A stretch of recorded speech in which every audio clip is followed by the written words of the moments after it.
enter or leave relationships, be they personal or professional or a combination of both, these are often unnamed interactions when we are entering new ventures, and yet they can have life-changing impact on our life.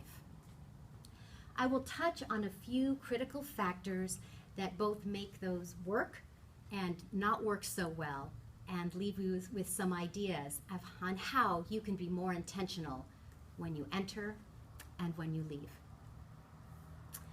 Luis Rodriguez, who was the 2014 Poet Laureate of Los Angeles and has been a community builder for many, many years, says, and I quote, "Entering and leaving are important aspects of any relationship and must be given strict attention. Entering properly means being embraced, adequately oriented, and helped.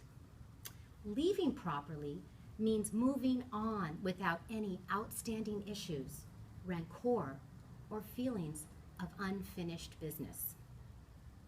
I bet all of you could name multiple situations where you were not given that attention when you entered into a new relationship, be it with a person or with an organization.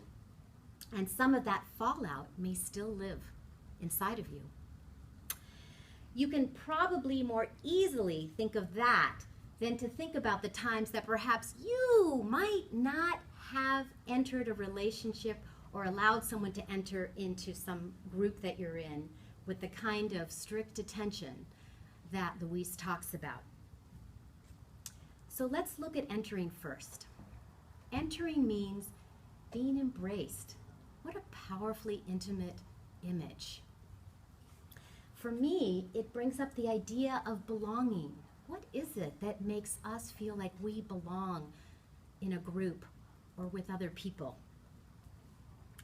For me, that means I don't feel an obligation to immediately begin to accommodate who I am and how I live and breathe to the other people.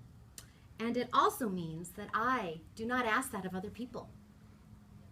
And this is a challenging goal when we live in a society that is still rife with many forms of inequities that are often invisible or minimized. I have only been asked once in my life to enter into a relationship with a friend. This was a man named Sam, and we were doing a project together. And after the project, he invited me out to lunch and said very directly, "Would you be my friend?"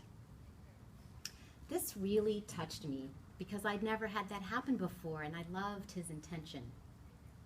It also made me think about what is it that I do in terms of my relationships to mark them, to say, I want this to happen.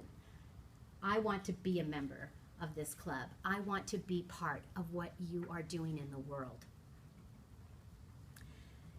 Before, I had generally just gotten into situations because of who was around, whatever arena I was in as a parent growing up, the kind of sports I might have been involved with, the kind of work that I did. Whoever was around, I kind of made them part of what I was doing without really thinking about it.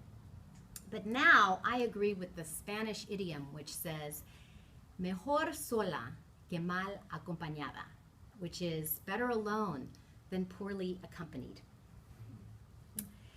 And that's important to me now because I'm much clearer about what it is that I want to do. And I want to be with people who have a similar vision of equity and prosperity and well-being for all people. So this has meant leaving properly without any outstanding issues as we turn to the notion of leaving. Rancor was an interesting word, and so I looked it up. And it is angry feelings of hatred or dislike when someone has treated you poorly. Deep-seated ill will. Now let's face it, how many of us want to dig into that part of how we might feel or how other people might feel as a result of some things that we may have done consciously or unconsciously? So how do we leave with grace and with power?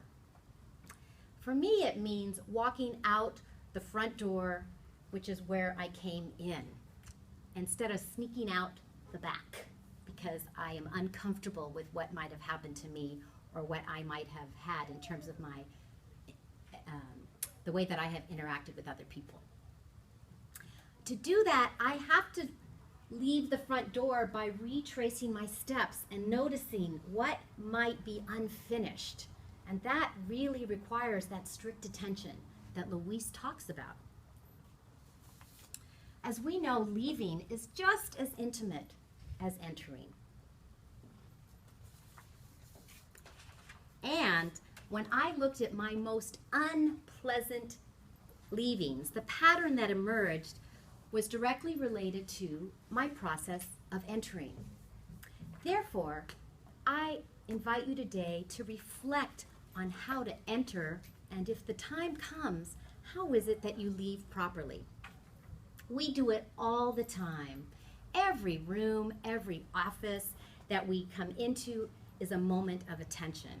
And how we treat those little moments is how we are going to be able to treat the big ones that can cause scars or can give us amazing opportunities of growth. Regardless of how you might have entered or left in the past, it's always important to think about the lessons learned because they are always there. And the more rancor, the better the lesson. So as we leave this room, I want you to remember these 3 tips. 1, commit to honestly asking yourself why you want a new relationship or work situation, and how is it that it ties to what's most important to you. 2, pay attention to how you create enterings for other people, and most importantly, how enterings happen for you. And 3, when you leave spaces, make sure that you have attended to any of that unfinished business, and it is never too late to go back and look at that. Having attentive enterings form the groundwork for our attentive endings, and that is a gift that is worth both giving to other people and receiving for yourself. Thank you.